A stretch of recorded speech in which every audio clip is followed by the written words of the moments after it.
ఊరే నుంచి కబుర్లు చెప్తా ముందు బయట రాబే.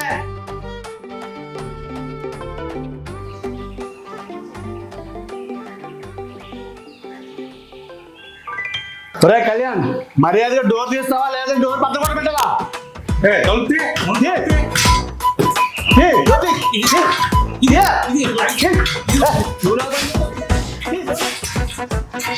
హలో హలో అరే అమ్మా చెప్పమ్మా. 10 మంది రావడానికి కొంచెం టైం పడుతుందంట. పాలున్నాయి ఫ్రిడ్జ్ లో, వెయిట్ చేసుకుని తాగేస్తా. సరే.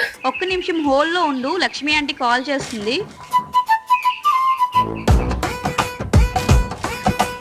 అరే కళ్యాణ్, అమ్మా బయట ఎవరో గొడవ చేస్తున్నారంట, పక్కింటి లక్ష్మి ఆంటీ చెప్పింది. మళ్ళీ ఏం చేసావు? అమ్మా ఈ పక్కినండి ఏం పనురా? ఎంచే పక్కింటి ఏం చేస్తా చూడరా? నేను చేయలేదమ్మా. బయట ఉన్నది ఎవరు మరి? అంటే అది సరే సరే, మీ నాన్న వస్తున్నారు, వాళ్ళందరినీ పంపించేసే. మీ నాన్న చూస్తే ఎలా ఉంటుందో తెలుసు కదా, ఆ, చూసుకో. బాయ్. సరే